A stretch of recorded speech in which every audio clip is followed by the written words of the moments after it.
Bom, a gente está nesse domingo entrando na nossa quarta semana da nossa série O que a Bíblia diz. Quem aqui participou das 3 últimas semanas? Levanta a mão. Quem participou de todas? Da primeira, da segunda, da terceira e está hoje aqui? Tá. Quem aqui participou só de 2? Quem aqui participou só de 1? Tá. Quem está vindo hoje pela primeira vez? Levanta a mão. Tá. Legal. Então vocês que estão vindo pela primeira vez, sejam bem-vindos. Talvez é a primeira vez no culto, talvez é a primeira vez no mês que você está vindo para cá, mas você já faz parte da igreja. Seja bem-vindo. Deixa eu só te explicar o que está acontecendo aqui. Nós estamos terminando hoje uma série que nós estamos falando sobre 4 assuntos que nós entendemos como necessidades. São 4 áreas que, inclusive, Satanás gosta de atacar nas nossas vidas, então a gente decidiu cobrir essas 4 áreas. Não são as únicas áreas, tem muitas outras coisas, mas a gente teve que escolher por conta do mês, ter 4 domingos, e a gente então escolheu. No primeiro domingo nós falamos sobre família. No segundo domingo nós falamos sobre relacionamento. Muito bom, vocês anotaram. Domingo passado o Esdras pregou sobre perdão. E hoje a gente vai terminar essa série falando sobre finanças. Não é uma série sobre finanças, embora eu gostaria de ficar pregando aqui horas e horas para vocês, mas a gente vai terminar o culto hoje.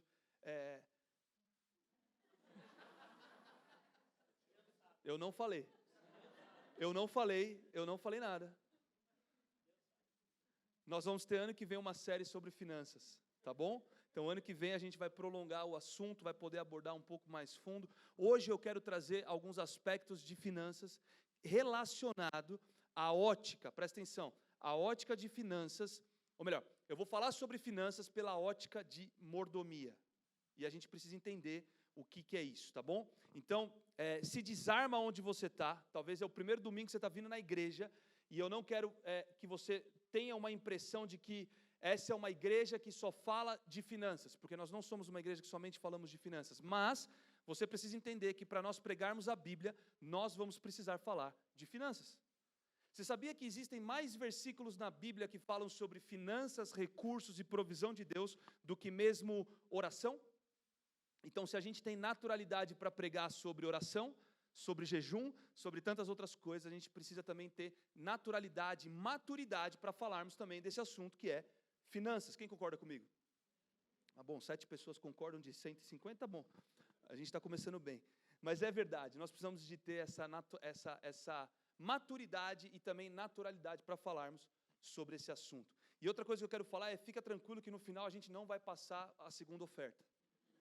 Tá bom? A gente não vai pedir um outro envelope, não vai ter a maquininha de cartão. Fique em paz que a gente vai entrar aqui nos assuntos e a gente vai falar sobre finanças pela ótica de mordomia.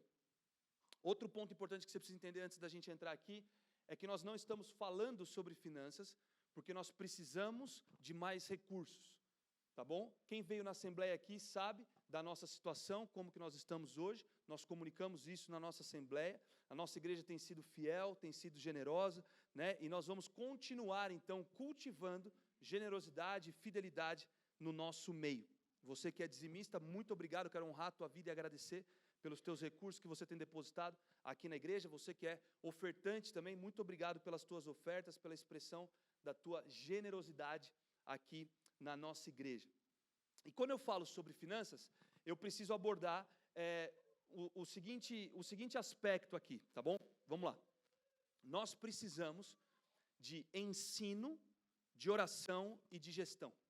Nós precisamos desses 3 aspectos, né? Nós precisamos orar sobre as nossas finanças. Quem concorda comigo? Tá bom. Quem acredita que você precisa também ser ensinado sobre finanças? E quem aqui entende que você precisa aprender a fazer gestão de finanças? Por exemplo, quando você não tem uma planilha para controlar os teus gastos, ou um bloco de anotações, ou saber que dia vence a conta de luz, ou a internet, você só vai se lembrar quando... É isso aí. Tem alguns aqui que já passaram por isso. Outro dia, eu fui almoçar com o Ramon. Aquele dia meu telefone foi cortado, eu te falei? Não? Eu estava almoçando com o Ramon, e eu ia encontrar o Arthur. Da hora que eu almocei com você, para a hora que eu fui encontrar com ele, cortaram minha linha telefônica. E aí eu fiquei bravo. Eu falei, caramba, cortaram minha linha telefônica. Que absurdo. Eu tive que ligar para o Arthur a cobrar. Você lembra desse dia, Arthur? Ainda bem que ele tinha crédito, né? Ainda bem que ele pagou a conta dele. E aí eu fui descobrir que cortaram a minha linha porque eu não tinha pago a minha conta telefônica. Olha que absurdo. E assim, eu tenho a minha planilha, eu tenho a minha gestão, mas mesmo num lugar onde você está acostumado a pagar aquela conta continuamente, eventualmente você pode se esquecer. Então a gente precisa aprimorar também na gestão. Então fala comigo, ensino, oração e gestão.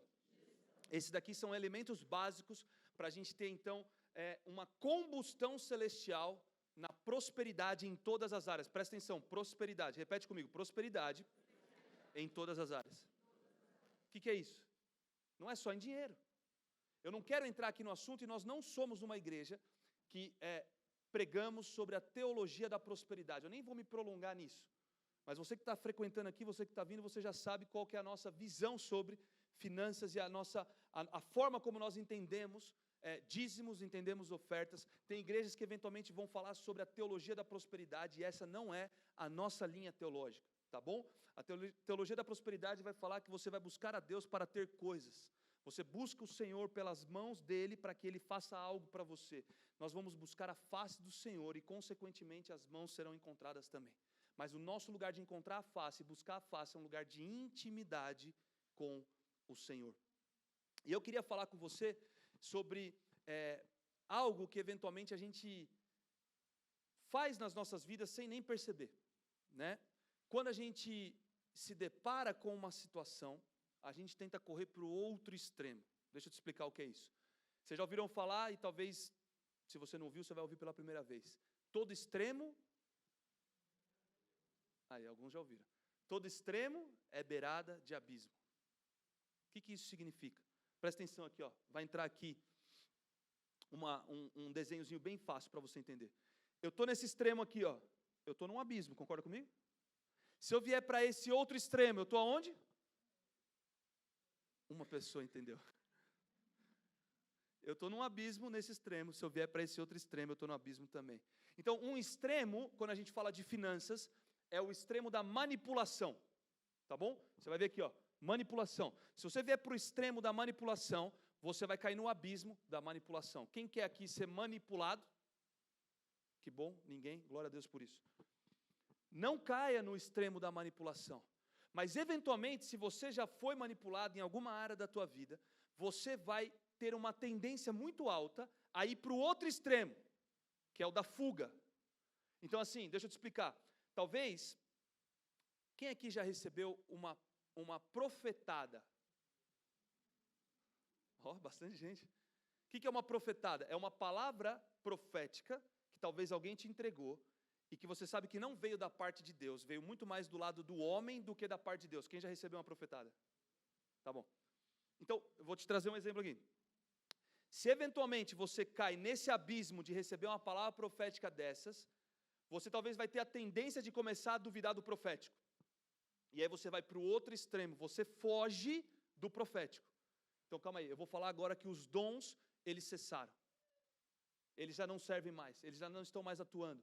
Então, tudo que for, quando alguém vem orar por mim, eu já fico todo arrepiado, só de lembrar daquela palavra que eu recebi. Quem já passou por isso? Tá, ali, tem um que está dando risada, tipo eu. Então, deixa eu te falar, é errado a gente ir para os extremos quando a gente fala de qualquer assunto na Bíblia.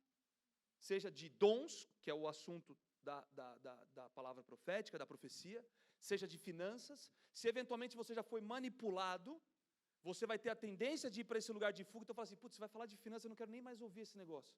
Lá vem aquela história de dinheiro de novo. E deixa eu te explicar, a gente não pode nem cair num extremo nem no outro. A gente precisa andar no alinhamento bíblico, que é a visão bíblica. Então, se você tirar uma foto, você pode tirar uma foto agora, para anotar isso aqui. Eu vou sorrir aqui para você. Tira uma foto e grava. Guarda, na verdade. Guarda isso daí no teu bloco de notas. Guarda em algum lugar. Anota, porque nas nossas vidas, em todas as áreas, a gente tem uma tendência de extremos. E a gente precisa encontrar equilíbrio. E o equilíbrio perfeito a gente só encontra na palavra, o equilíbrio perfeito a gente só encontra em Jesus. Está comigo? Muito bom. Então, quando eu falo que a gente vai falar de finanças pela ótica de mordomia, eu creio que nós precisamos ser bons mordomos daquilo que Deus confia nas nossas mãos. Obrigado. Nós precisamos ser bons mordomos do que Deus confia nas nossas mãos. Como Caminho Santo, a gente fala muito sobre 3 T's, né? Quem já passou pelo processo de membresia já ouviu, mas eu vou reforçar para você. Primeiro T é tempo. Segundo T é talento. Terceiro T é tesouro.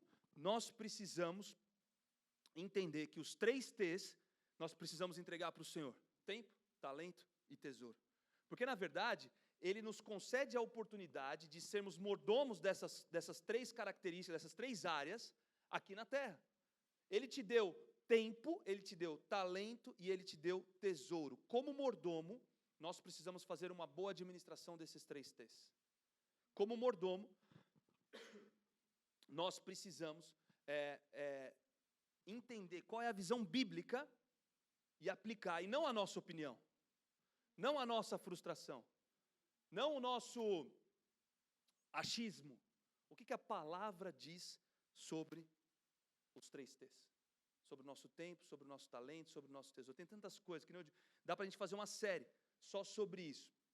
Eu preguei, inclusive, na série de março, eu falei um pouco sobre os 3 T's. Se você quiser, você pode acessar no YouTube, você pode acompanhar. Inclusive, se você não veio nas 3 primeiras semanas desse mês, eu quero te encorajar a pegar a mensagem no YouTube para você entender um pouco mais sobre essa série, o que a Bíblia diz. Agora, mordomo, talvez você está pensando assim, o que é mordomo? E você está imaginando uma pessoa com um paninho branco, andando pela casa e te servindo alguma coisa. Deixa eu falar, mordomo, na definição do dicionário, é o indivíduo, anota aí, isso aqui é importante para você e para mim, mas eu já tenho anotado, então agora você precisa anotar aí.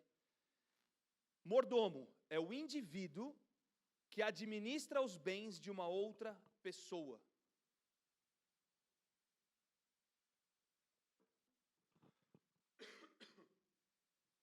Então, mordomo é o indivíduo que administra os bens de uma outra pessoa. Deixa eu te falar, mordomo também é um cargo de confiança.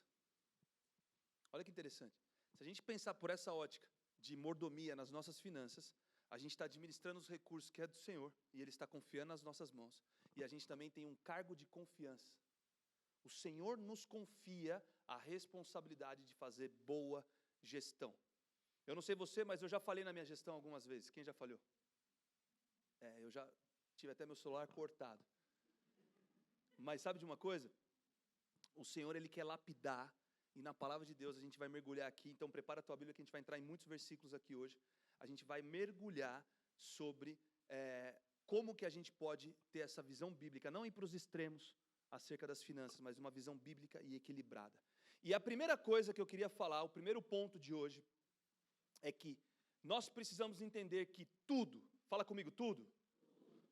Tudo significa tudo. Olha que definição. Tudo é tudo. Tudo que eu tenho pertence ao Senhor. A gente precisa ter essa mentalidade. Porque no final do dia, a gente vai viver Salmos 24:1, abre a tua Bíblia aí comigo, de uma maneira verdadeira. E eu creio que realmente tudo o que tem na terra é do Senhor. Abre aí, Salmos 24, versículo 1.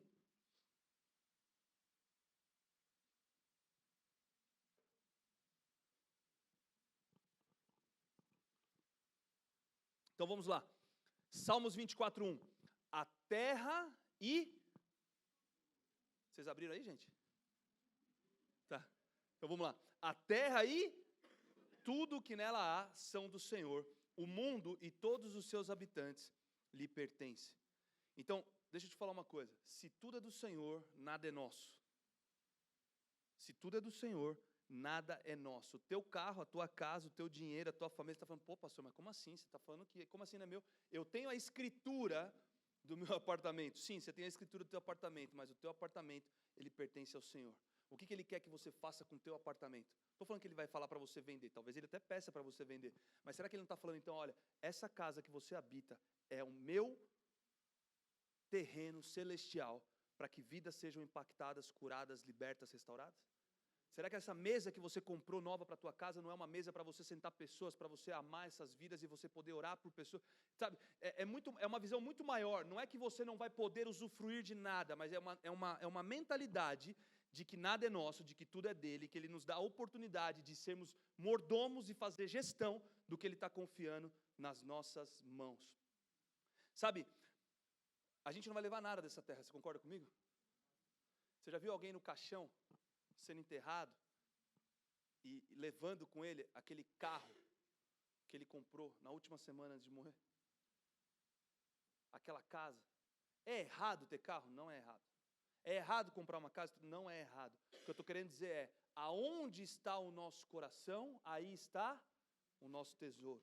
Então o nosso coração precisa estar no lugar certo. Deus vai nos dar a oportunidade de sermos mordomos e vai nos confiar riquezas terrenas, mas a Bíblia fala que as nossas riquezas terrenas venham, então, angariar almas para a eternidade. É com essa visão que a gente precisa ter mordomia dos recursos. Sabe de uma outra coisa? Eu sei que o teu carro, a tua casa, o teu dinheiro, o meu carro, a minha casa, o meu dinheiro não são meus, mas nem eu sou de eu mesmo. Não, está errado. Nem eu sou de mim mesmo.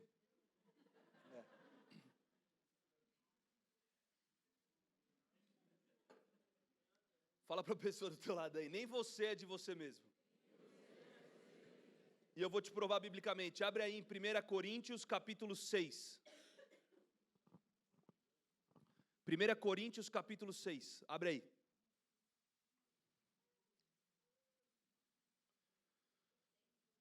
Primeira Coríntios 6, versículo 19.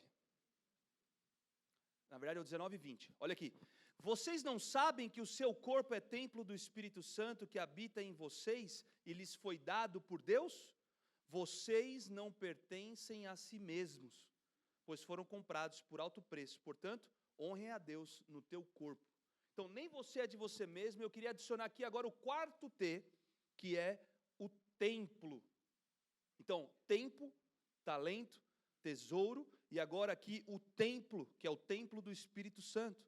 Nós precisamos também fazer uma boa mordomia do corpo que o Senhor tem nos dado. Nós precisamos cuidar da nossa saúde. Nós precisamos cuidar daquilo que a gente se alimenta, dos nossos exercícios físicos. Nem só de pizza e hambúrguer viverá o homem, mas de toda a alface que brota da terra. Enfim, deixa eu parar as piadas por aqui, senão eu não vou acabar no tempo. Portanto,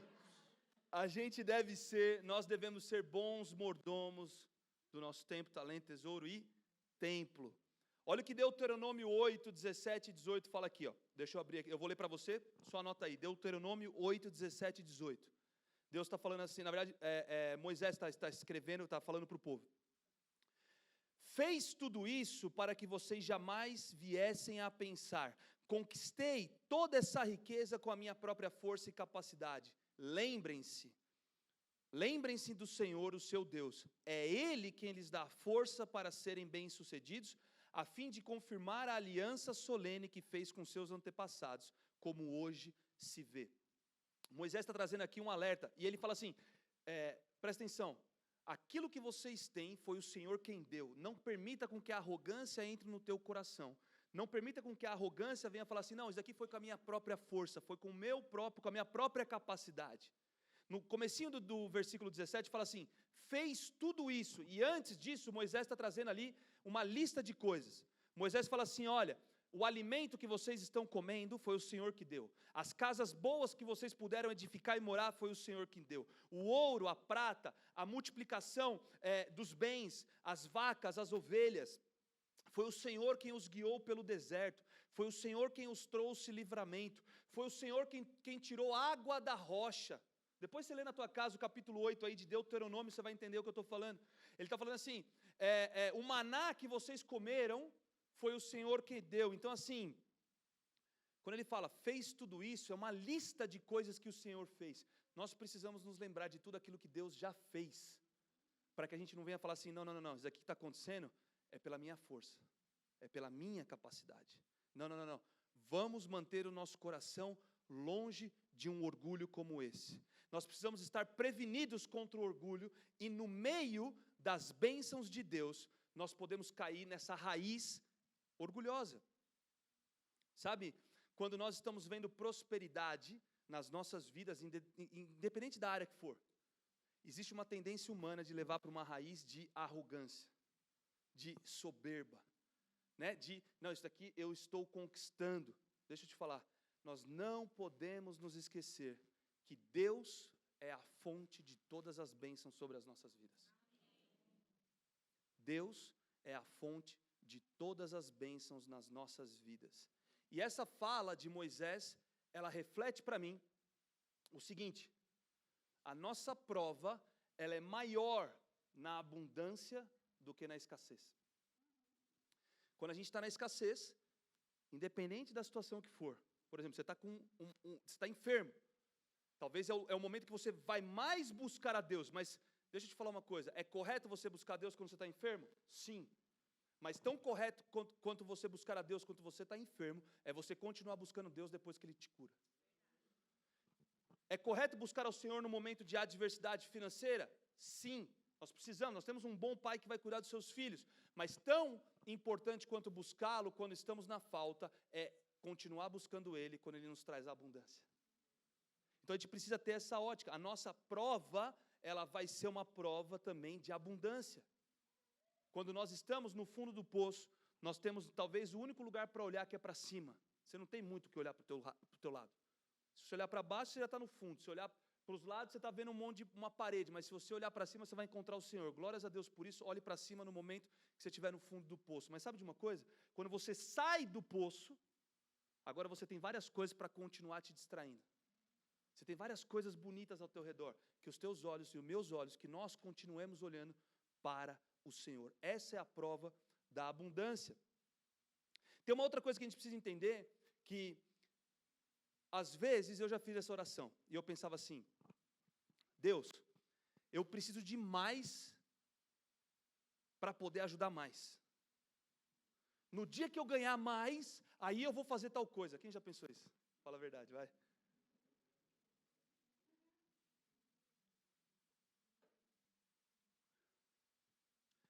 Se você não faz com o que você já tem, se você não carrega um princípio de fidelidade, de generosidade, não é questão de você ter mais, é questão de você, não é questão de nós termos mais, é questão de nós aprendermos a fazer algo com aquilo que nós já temos. E sabe, talvez uma tradução disso que eu estou falando para você, é uma oração que a gente precisa fazer, e na verdade é uma mudança na nossa oração, né? Quantas vezes eu orava e falava: Deus, me dá mais, porque quando o Senhor me der mais, aí eu vou fazer mais. E aí eu falava assim: poxa, mas esse pouco que eu tenho, ele não vai fazer a mínima diferença. Então Deus, me dá mais, me dá mais. E eu estava tentando me convencer de que eu precisava de mais. E na verdade Deus está falando assim: eu só preciso dos teus 5 pães e 2 peixinhos para alimentar uma multidão. Eu não preciso de 12 cestos cheios para alimentar a multidão. O que você tem na tua mão hoje? 5 pães e 2 peixinhos? Entrega para mim. Entrega para mim. Entrega para o Senhor e deixa Ele tocar essa situação. Deixa Ele transformar 5 pães e 2 peixinhos numa alimentação para mais de 10 mil pessoas. Porque tinha 5 mil homens, você vai contar as mulheres e as crianças, vai passar de 10 mil, e ainda sobraram 12 cestos cheios. 12 é o número do governo. Quando a gente estuda o 12 discípulos, governo de Deus, 12 tribos, governo de Deus. Então Deus está falando assim: ei, me entrega os 5 pães e 2 peixinhos e deixa eu governar a tua vida. Essa é a mentalidade que a gente tem que ter. E não a mentalidade do me dá mais, me dá mais, me dá mais, porque aí eu vou fazer mais. Não, se você não faz quando você tem 5 pães e 2 peixinhos, você pode ter uma padaria. Você pode ter barcos e barcos de pesca. É um princípio que a gente precisa carregar. Nós precisamos ser fiel no pouco, com aquilo que Ele está nos colocando nas nossas mãos, e a multiplicação vai começar a acontecer. Amém?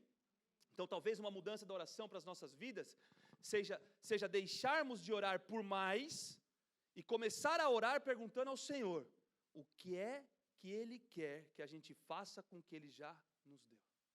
Essa é uma mudança de oração. Primeiro ponto, nós precisamos entender que tudo pertence ao Senhor. Segundo ponto de hoje, nós precisamos ser responsáveis e fiéis. Fala comigo, responsabilidade. Gostei do ânimo, hein? Responsabilidade. Vai, fala comigo, firme, com convicção, que nem estava cantando aqui, né? A banda estava tocando, estava todo mundo, é isso aí e tal. Vamos lá. Responsabilidade. Fidelidade. Agora sim, isso é caminho santo.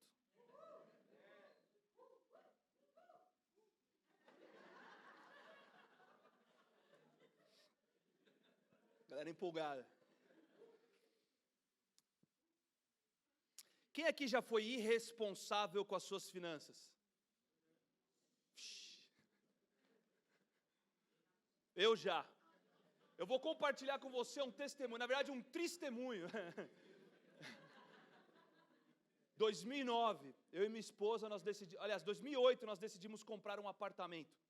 A gente não era nem convertido ainda, então estenda um pouco mais de graça e misericórdia sobre as nossas vidas. Não que a gente não erre hoje, mas naquela época a gente errava mais. E a gente decidiu comprar um apartamento, a gente estava empolgado, e aí eu vendi meu carro e dei entrada no apartamento, aquela coisa toda, financei um outro carro, era um céu. Eu tinha uma Montana, gente, como eu queria aquela Montana. Farol de xenon. Ai, que Montana, eu adorava aquele carro. Era o meu sonho. Quando eu comecei a namorar com ela, eu tinha aquela Montana vermelha, esporte. Quem lembra da Montana? Lembra? É. Enfim. Vendi a minha tão sagrada Montana para dar entrada no meu sagrado apartamento. E aí a gente foi, enfim, pagamos lá as prestações, financei um Celta em 60 vezes sem entrada. Quem já fez isso? É isso aí, gente. Eu lembro disso. E a gente estava andando de Celta. Imagina, cara, você sai de uma Montana para andar num Celta, e o Celta não tinha ar-condicionado, não tinha vidro elétrico, não tinha trava elétrica, não tinha direção hidráulica. Era 2 portas, igual a Montana. Mas era um Celta. E a gente estava super feliz naquela época e tal, não sei o que lá, e aí a gente resolveu mobiliar todo o apartamento. Felizão. Eu lembro do dia que eu cheguei lá na loja de imóveis e eu saí soltando cheque. Naquela época eu ainda usava cheque. Saí soltando cheque e tal, é isso aí, faz o projeto. Tá super empolgado e falando, não, vai, vamos. E a gente foi. Resumindo da história, tivemos que comprar algumas coisas no cartão de crédito, alguns boletos também que foram indo. E aí então o banco começa a te ligar. Esse é um bom momento para você esquecer de pagar a fatura do cartão do celular. Quando o banco começa a te ligar. Não, tô brincando, tá bom? Seja fiel com os teus boletos, com os teus pagamentos, não seja um mau testemunho. Mas assim, foi um erro que nós cometemos naquela época. E eu fiquei devendo para o banco, assim, muita grana. Porque aí eu já não consegui mais honrar os cheques, aí os cheques começaram a voltar. O meu cartão de crédito começou a vir aquela bola de neve, e aí você resolve fazer aquela brilhante ideia que você tem de pagar o mínimo. Ele te cobra o mínimo, depois ele te cobra o máximo. É incrível como as coisas acontecem. E aí a gente foi indo, resumindo. Eu lembro do dia que eu liguei no banco. Não façam isso, gente. Eu conto isso como um testemunho mesmo, assim, uma coisa triste. Mas eu passei. E eu preciso compartilhar isso com vocês. Eu liguei no banco, porque eu falei assim, cara, eu já vi que a bomba estava explodindo, sabe? Tipo, o contador estava chegando no zero, a bomba ia explodir. E eu lembro que eu liguei no banco e falei assim, quanto que eu tenho de limite de empréstimo, pessoal? E aí eu peguei tudo que eu tinha de limite, era o último, tipo assim, o último respiro. Peguei tudo, aí colocaram na minha conta, parcelei lá, sei lá em quantas vezes. Falei, não, pode ser, 12 vezes tá bom, pode ser. 24, senhor, pode ser 24 também. Porque eu já estava com a mentalidade de que eu não ia pagar aquela conta, porque obviamente estava tudo explodindo. Peguei o dinheiro, caiu na minha conta, eu transferi para uma outra conta, salvei o dinheiro e explodi o banco. Não, literalmente, assim, explodiu o banco no sentido... Não que eu explodi o banco. Eu falei, agora deixa o banco vir me cobrar porque a bomba explodiu. É isso que eu quis dizer. E eu falo tudo isso porque a gente ficou endividado. Eu tinha uma empresa nessa época, eu tive que tirar o meu nome da empresa, botei o nome da minha esposa. Né? Tipo, sabe, cara, a coisa só vai ficando pior. O buraco só vai ficando mais fundo. Quanto antes você aprender a fazer gestão dos seus recursos e não dar um passo maior do que a perna, né? Ser sábio com as suas finanças, quanto antes você aprender isso, quanto antes você aprender a investir, a guardar os teus recursos, porque eu lembro quando eu tinha 19 anos que eu ganhava lá o meu salário, tudo, cara, eu gastava tudo e mais um pouco, ficava devendo, e quando caiu o salário já era para cobrir o cheque especial, e hoje eu olho para trás e falo, se eu tivesse guardado pelo menos um pouco, ou criado a cultura de guardar, eu olho para trás e falo, foi uma bomba que explodiu, mas entre mortos e feridos o Senhor me encontrou, e a gente conseguiu sair disso tudo. Depois a gente conheceu Jesus em 2010, e a gente conseguiu zerar todas as nossas dívidas em 2013, no finalzinho de 2013. Então, foi muito tempo do banco me ligando. Quem já teve o banco te ligando aí, você sabe do que eu estou falando. Né? Ninguém levantou a mão.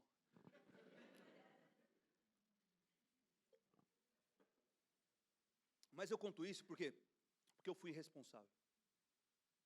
E até hoje, eu e a Pamela, a gente fala sobre isso, né? A gente aprendeu uma difícil lição, né? E até hoje, a gente fala sobre isso, a gente fala, não, peraí, isso aqui, ó, a gente está dando um passo maior que a perna, igual a gente fez lá em 2009, então vamos segurar. A gente não precisa, vamos fazer o que é certo, vamos fazer o que é correto. E você vai aprendendo com as dificuldades, você vai aprendendo com os teus erros. Agora, nós precisamos ter testemunhos, e foi depois um testemunho muito lindo de como Deus nos ajudou a sair dessas dívidas, de como Deus nos ajudou a sairmos desse buraco que a gente estava. Agora, quando a gente estava no fundo do poço, a gente ainda nem conhecia o Senhor. Aí a gente conheceu o Senhor lá no fundo do poço, e aí no fundo do poço Ele nos tirou. E até hoje, o centro das nossas vidas, mesmo num lugar de abundância, para cima do poço, a gente continua olhando para o alto, que é do Senhor todas as coisas, todas as bênçãos e o que Ele tem nos confiado. Sabe, responsabilidade é você honrar o propósito do recurso. Anota isso. Responsabilidade é você honrar o propósito do recurso. O que isso significa? Por exemplo, o projeto Gênesis que nós fizemos aqui na igreja. Você que está chegando agora, talvez você nem está entendendo o que eu estou falando. Mas nós fizemos um projeto no começo desse ano, de janeiro a junho, onde nós estávamos arrecadando um recurso para a nossa implantação aqui da igreja, compra dos nossos equipamentos, a nossa estrutura, a bateria, todas as coisas que a gente comprou para começar a igreja. E existia um propósito para aquele recurso que era depositado na conta da igreja. E o propósito era pagarmos as contas do projeto Gênesis. As contas do projeto Gênesis foram quitadas. A igreja ofertou um recurso para um propósito.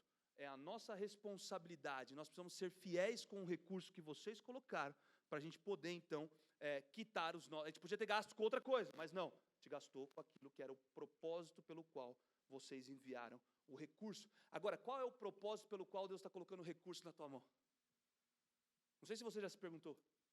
Qual é o propósito pelo qual o Senhor está confiando o que Ele está confiando a você? Porque como mordomos, a gente precisa entender esses propósitos de Deus. E é somente através da intimidade com o Senhor que a gente vai ter acesso às respostas.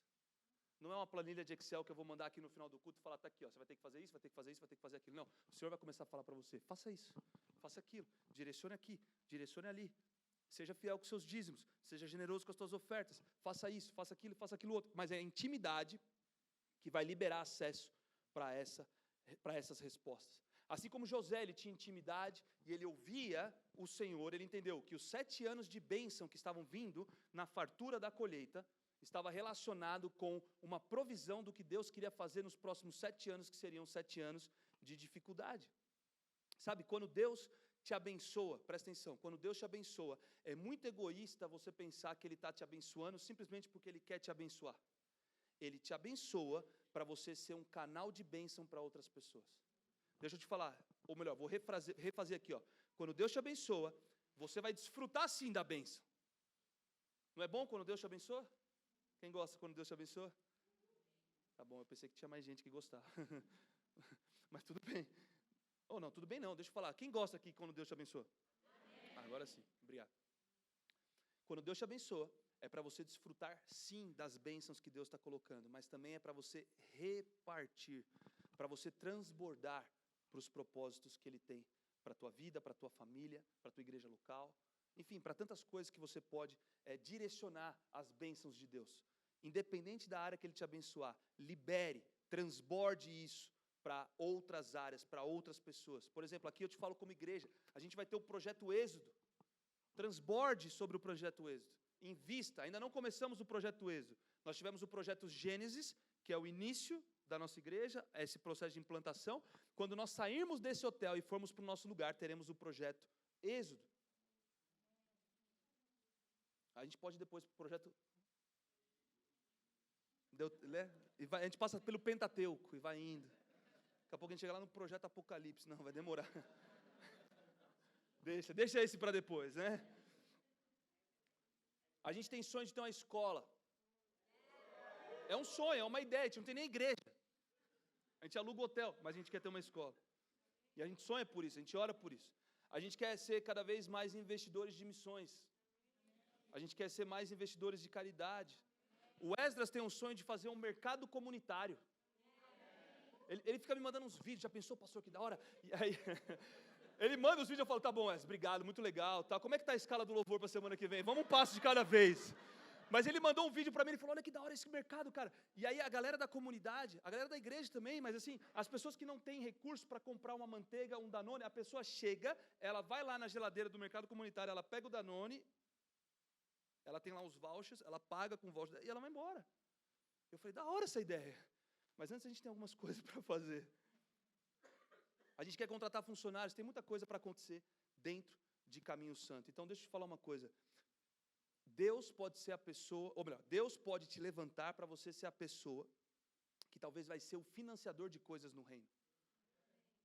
Você precisa ser responsável e fiel com aquilo que o Senhor está colocando nas tuas mãos. Talvez Ele vai te levantar como o financiador de obras. Por exemplo, e eu não estou falando só sobre Caminho Santo não, porque talvez Ele coloque outras coisas no teu coração. Agora, uma coisa a gente precisa ter, e precisamos entender, tão importante quanto aqueles que Deus envia para missões, são aqueles que Deus levanta para suportar os que estão em missões. Você entende? A gente precisa entender que talvez Deus vai te prosperar, agora falando de finanças especificamente, talvez Deus vai te prosperar financeiramente, para você desfrutar das tuas bênçãos financeiras, porque obviamente talvez você trabalhou, você fez o que era correto, você foi, estudou, você fez tantas coisas por ali e tudo mais, você fez a tua parte, Deus ele derramou bênçãos sobre você. Agora, será que Ele não está te levantando como financiador da obra dEle aqui na terra? Tem 4 aspectos que Deus pode te usar quando Ele te chama para uma área específica. Você pode ser um intercessor daquela área. Deus está te levantando para você ser a pessoa que vai ficar orando, talvez por algo específico, por uma obra específica, por uma causa específica.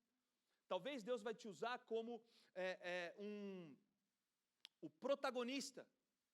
Por exemplo, esfera da política, Deus vai te levantar como um vereador, Deus pode te levantar como um prefeito, Deus pode te levantar como um governador, um presidente. Pode ser que Ele te use dessa forma, mas pode ser que Ele te chame para a esfera da política para você simplesmente orar e interceder. Ou talvez para você ser um conselheiro na esfera da política. Deixa eu te explicar, Billy Graham nunca foi um político, mas ele foi o conselheiro de todos os presidentes dos Estados Unidos enquanto ele estava vivo. Ou seja, quando ele já era adulto, né? Então, ele foi conselheiro.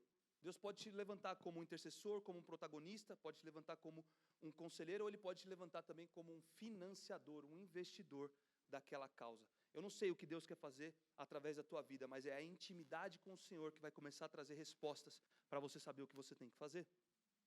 Sabe, quando a gente fala de fidelidade, né, responsabilidade e fidelidade, fidelidade, significado de fidelidade, ou melhor, de fiel, né? Ser fiel significa ser leal, sincero, íntegro, é aquele que age com fidelidade e cumpre as suas promessas.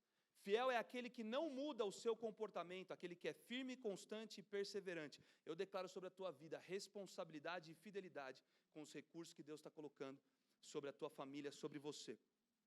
Mateus 25 tem uma passagem que fala sobre a parábola dos talentos. Quem já leu aí a parábola dos talentos?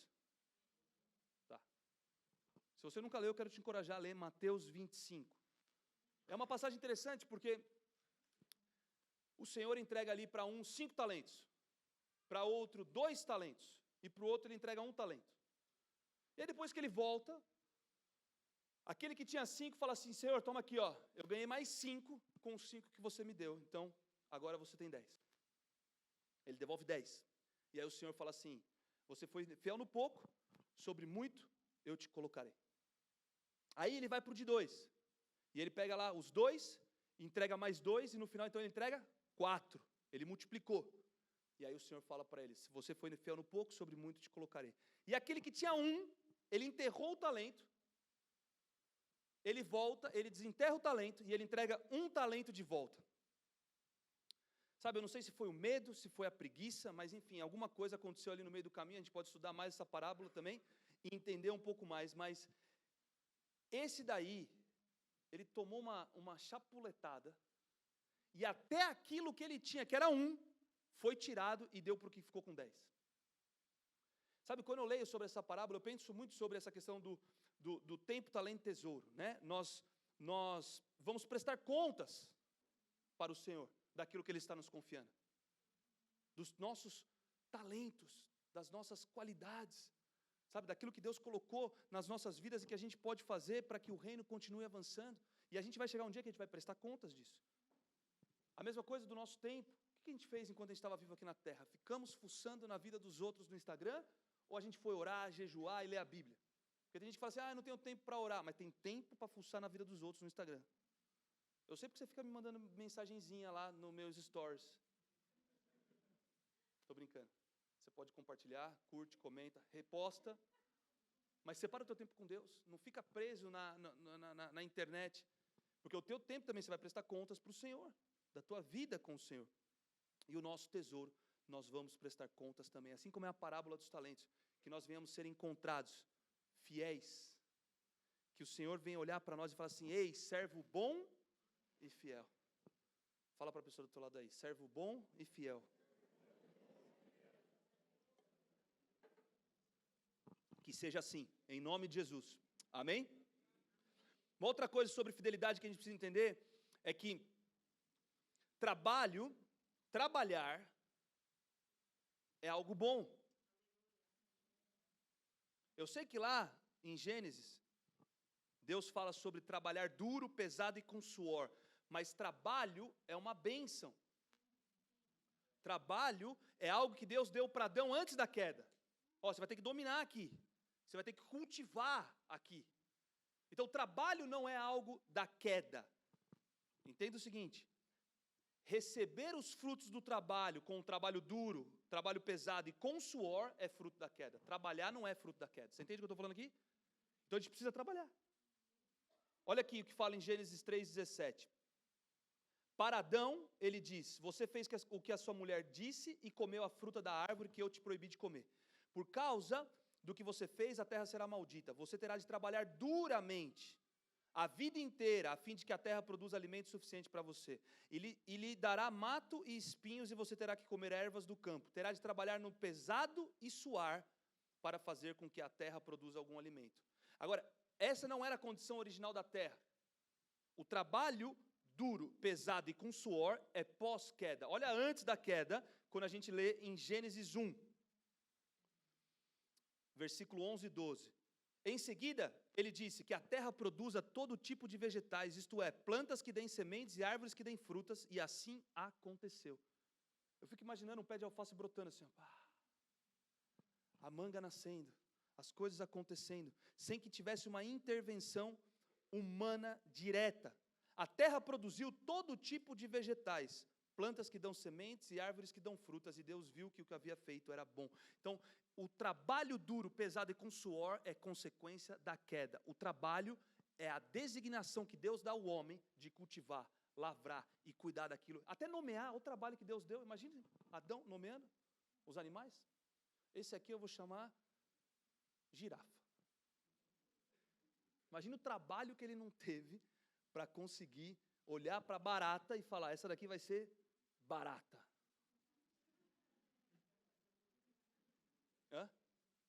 A barata foi pós-queda, a Pâmela está falando. Eu coloquei meu celular para me avisar que está acabando o culto. Não, eu coloquei mesmo. Aqui, ó.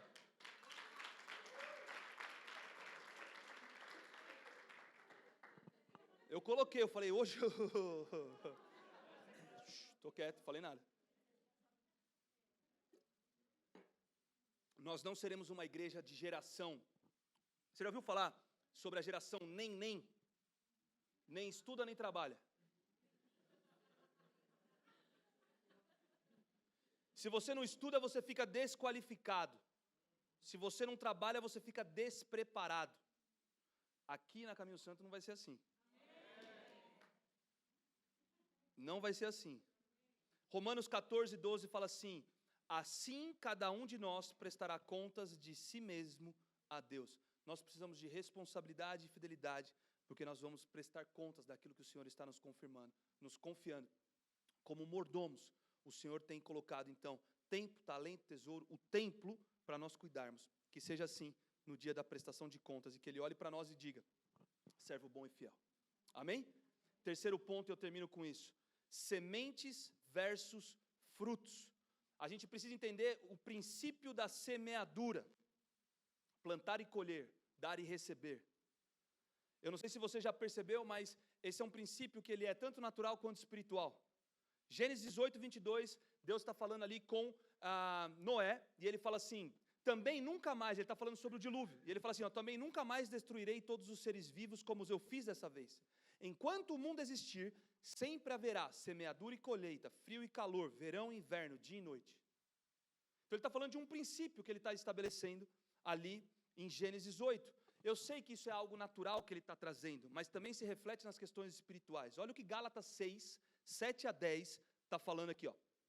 Não se enganem, ninguém zomba de Deus. O que uma pessoa plantar, isso mesmo colherá. Se plantar no terreno da sua natureza humana, desse terreno colherá a morte. Porém, se plantar no terreno do Espírito de Deus, desse terreno colherá a vida eterna. Semeadura e colheita. Agora no âmbito espiritual. Não nos cansemos de fazer o bem, pois se não desanimarmos, chegará o tempo certo em que faremos a colheita. Portanto, sempre que pudermos, devemos fazer o bem a todos, especialmente aos que fazem parte da nossa família na fé. Então existe o princípio da semeadura e colheita natural, mas também existe o princípio da semeadura e colheita espiritual. Olha que coisa interessante aqui. Você já plantou feijão e colheu milho? Não. Porque desde o começo, lá em Gênesis, Deus fala assim, cada árvore vai dar fruto segundo a sua espécie. No mundo espiritual é a mesma coisa. Se você plantar feijão, você não vai colher milho. Tem uma outra, porque você vai colher o que você planta. Olha que interessante aqui, anota todas essas passagens aqui para você meditar na tua casa durante a semana. Vou deixar a lição de casa hoje para vocês. Lucas 6, 37 e 38. Lucas 6, 37 e 38. Mateus 7, 12. Mateus 7, 12. Provérbios 11, versículos 24 e 25. Colossenses 3, 25.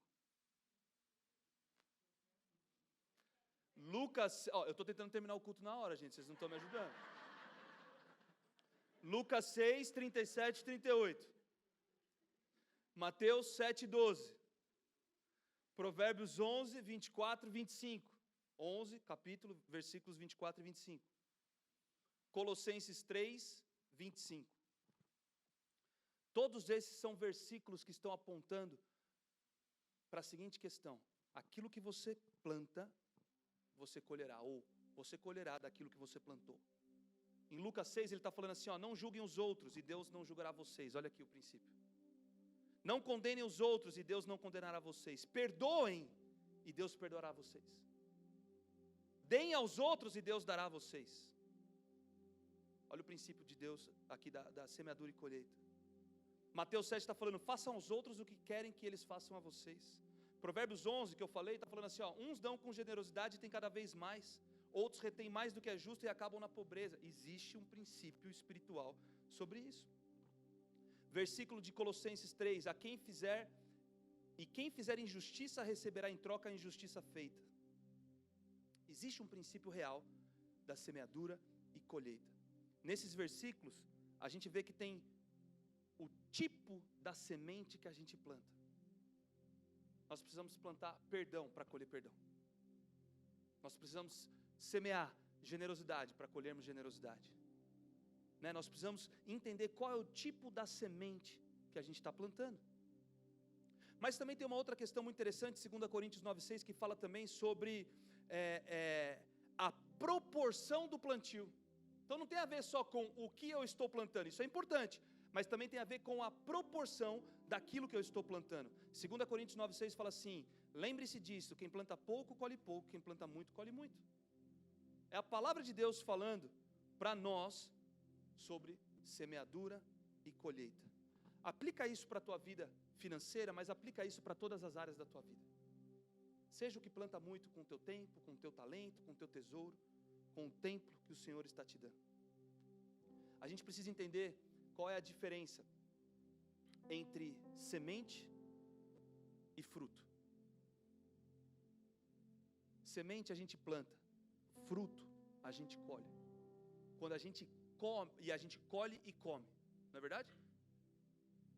Quando a gente come da semente, a gente fica sem o que plantar e, consequentemente, sem o que colher lá na frente. Entenda o que o Senhor está colocando nas tuas mãos como semente e frutos. O que é semente e o que é fruto? O que é semente você planta, o que é fruto você simplesmente colhe. Amém? Seja fiel. Eu termino falando aqui sobre dízimos e ofertas. Dízimos e ofertas são sementes que Deus está colocando nas nossas mãos. 10% que é o dízimo, é a expressão da nossa fidelidade com Deus. As nossas ofertas, quando a gente oferta em outras áreas e tudo mais, né? No projeto Gênesis, nas missões para caridade, tantas outras coisas. Inclusive em breve nós teremos outras 2 contas de missões e caridade para a gente começar a investir também de maneira específica.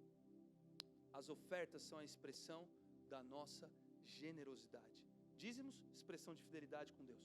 Ofertas, expressão da nossa generosidade.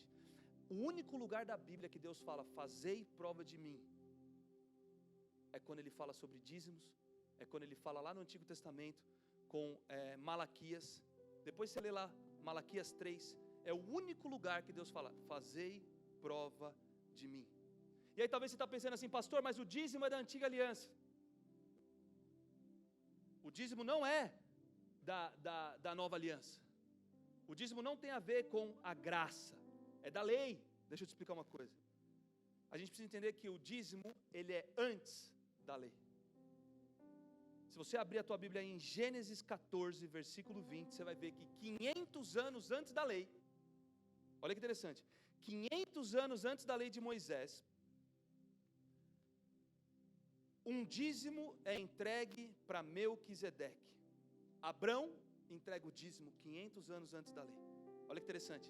E bendito seja o Deus Altíssimo que entregou os adversários de vocês nas suas mãos. E Abraão deu a Melquisedeque o dízimo de tudo. Eu não vou me aprofundar nisso porque isso a gente vai entrar na nossa série de finanças, mas eu queria que você entendesse que o dízimo não é da lei. O dízimo está antes da lei. Jacó, 400 anos antes da lei, um pouquinho mais para frente em Gênesis 28, Jacó faz um voto, Gênesis 28, versículo 20 a 22. Jacó fez um voto dizendo, se Deus for comigo e me guardar nessa jornada que eu estou empreendendo, e me der pão para comer e roupa para vestir, de maneira que eu volte em paz para a casa do meu pai, então o Senhor será o meu Deus, e a pedra que pus como coluna será a casa de Deus, e de tudo que me concederes, certamente te darei o dízimo. 400 anos antes da lei, a gente vê aqui então Jacó, já com o princípio do dízimo. Quando a gente vai para o Antigo Testamento, continua ali, vai para Levítico, a época da lei, você vai ler em Levítico 27, você vai ler em Deuteronômio 26, você vai ler sobre o princípio do dízimo.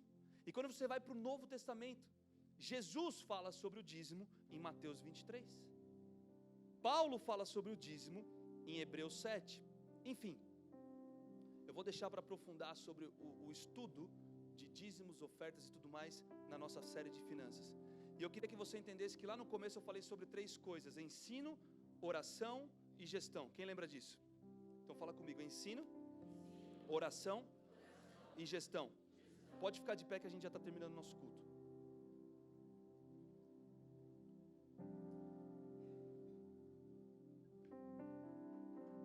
Eu quero entregar aqui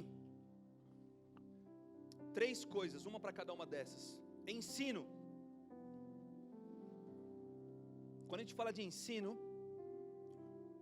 talvez isso aqui vai se aplicar muito para as pessoas que pensam assim: eu não tenho um desejo de ser generoso. Eu não tenho no meu coração o desejo de dar. Eu não creio. Se você é essa pessoa, você precisa de ensino. Eu não creio nos princípios bíblicos sobre finanças. A tua questão, eu poderia dizer que está mais linkada com o teu coração e você precisa de ensino da palavra.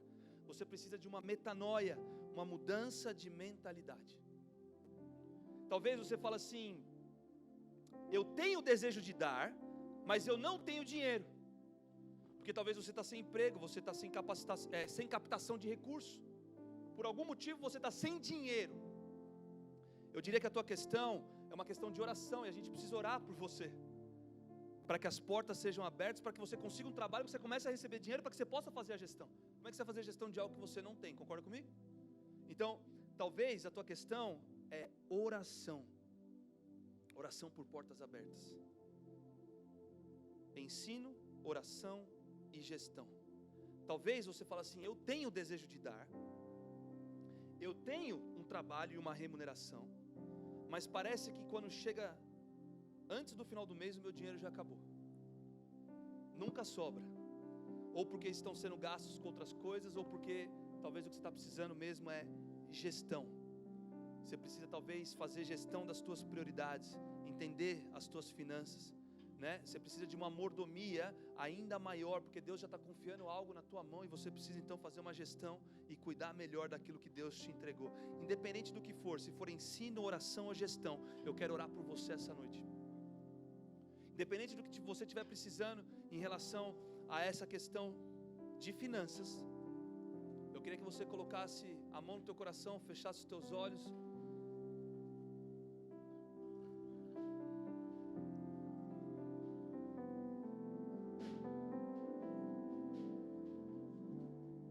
Deixa o Espírito Santo falar contigo.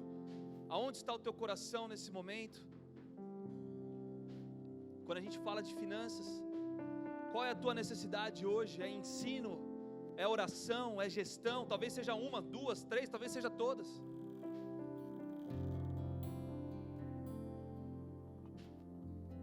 Espírito Santo nos mostra, nos revela onde nós estamos.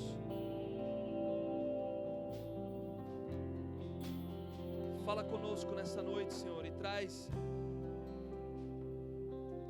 o teu alinhamento, a tua perspectiva, que nós venhamos sair dos extremos nessa noite e venhamos praticar a visão bíblica sobre finanças.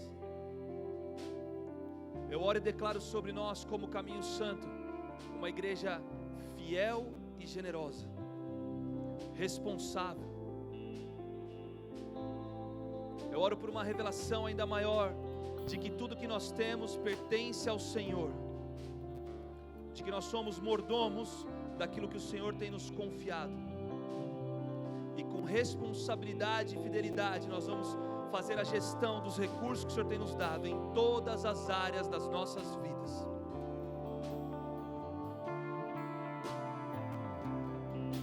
Nos ajuda, Senhor, a entender o que são sementes e o que são frutos que estão prontos para a colheita. O que é que nós temos que usufruir, desfrutar, e o que é que nós temos que plantar, semear. Nos mostra, Espírito Santo, fala conosco. Você que nos acompanha online, a gente vai encerrar o nosso culto. Que Deus te abençoe. Eu vou liberar uma oração sobre a tua vida. Eu declaro portas abertas sobre você, por onde você for, por onde você andar, que o favor dos homens e o favor de Deus te acompanha, assim como Provérbios 3:4 fala, o favor do Senhor e o favor dos homens sobre a tua vida. Compartilhe conosco os testemunhos daquilo que Deus vai fazer. Eu declaro isso sobre a tua vida, em nome de Jesus. Deus te abençoe, até domingo que vem.